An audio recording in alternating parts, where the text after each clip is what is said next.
Василке, взимаш ли за законен съпруг Васил? Да.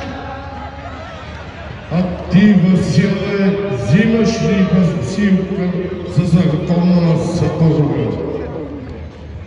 Да. Обявявам ви за съпруг и съпруга, докато смъртта ви раздели.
Сурова.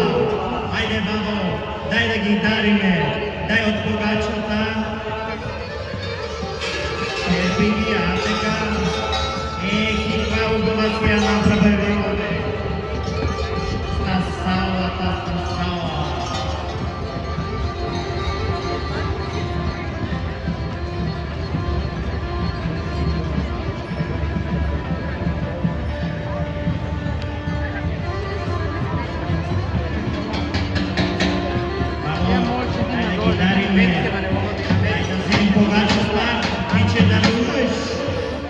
Дай да им дадеме парата първо, да са здрави, да има берекет години.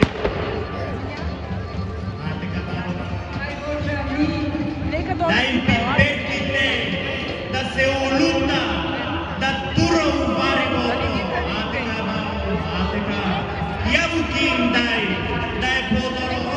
От първи път ми се представява бабица да умесим, тогача да изпече, да ви посретнем, я да видим който ще помагаме сега удобно. Хайде,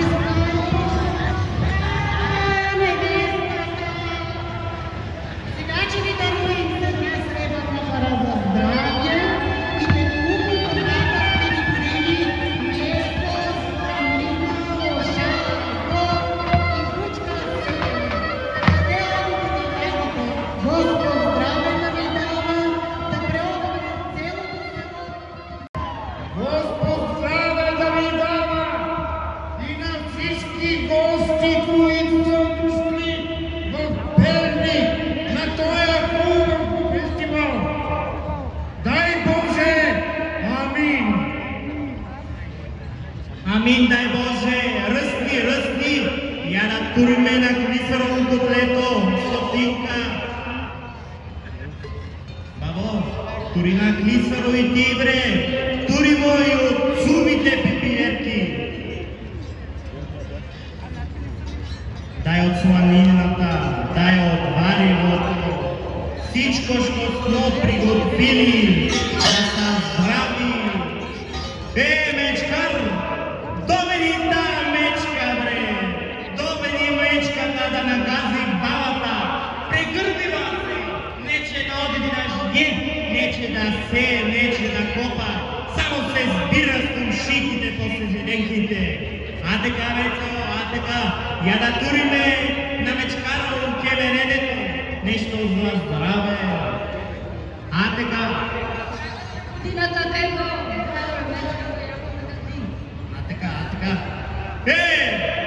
Арно ми стана на сърце. С обичание, с обичанки и маненки с обичнета, падрнете с тия звънци, да ни виду и за виду, а ние да изпълним много.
При Народно читалище Зора, 1948 година, село Ябълково, община Кюстендил. Сурвакарската група към читалището е създадена през 1956 година. В последните години тя е възродена от група ентусиазирани младежи, които в момента наброява над 120 човека. В нея участват както традиционните сурвакари, така и персонажи като младоженци, кумове, сватове, мечка с мечкар, падар, доктор, традиционният Василчо и много други. Носител е на много награди, спечелени с прекрасните си изяви. Групата е една от малкото в Кюстендилската община и радва хората с атрактивната си игра и многобройните си успехи по фолклорните фестивали на страната. Групата ще се представи с обичая Кюстендилска сватба и извеждане на сурвакарчето Василчо. На 29-то издание на Международният фестивал на маскарадните игри в град Перник през 2023 година групата печели награда за детска група бронзов медал. Уважаема публика, скъпи гости и перничани, нека посрещнем с аплодисменти сурвакарската група при Народно читалище Зора, 1948 година, село Ябълково, община Кюстендил.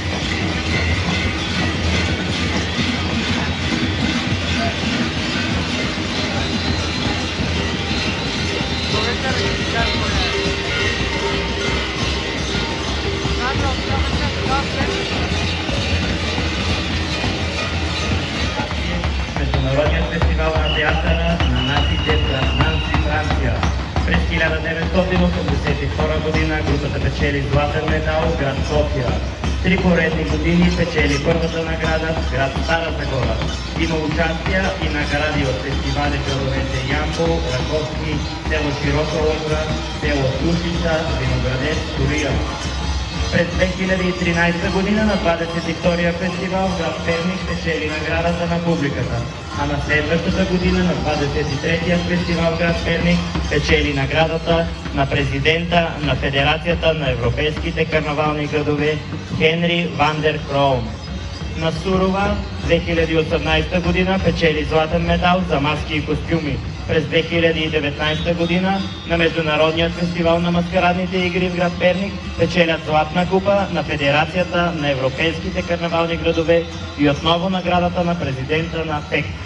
Първо място от фестивала в Ямбол през 2019 година. Навсякъде, където е била групата, печели обичта на публиката с атрактивното си представяне. Суровакарските игри в село Кошарево са се превърнали в традиция. Един прекрасен обичай, издържал проверката на времето, носещ в себе си магията и красотата на българското. На 29-ият Международен фестивал на маскарадните игри през 2023 година в град Перник награда за детска група.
Отиваме при хранителната индустрия на фестивала в Перник, Гърция. Време е да подгоним прасето с една бутилка Дон Периньон.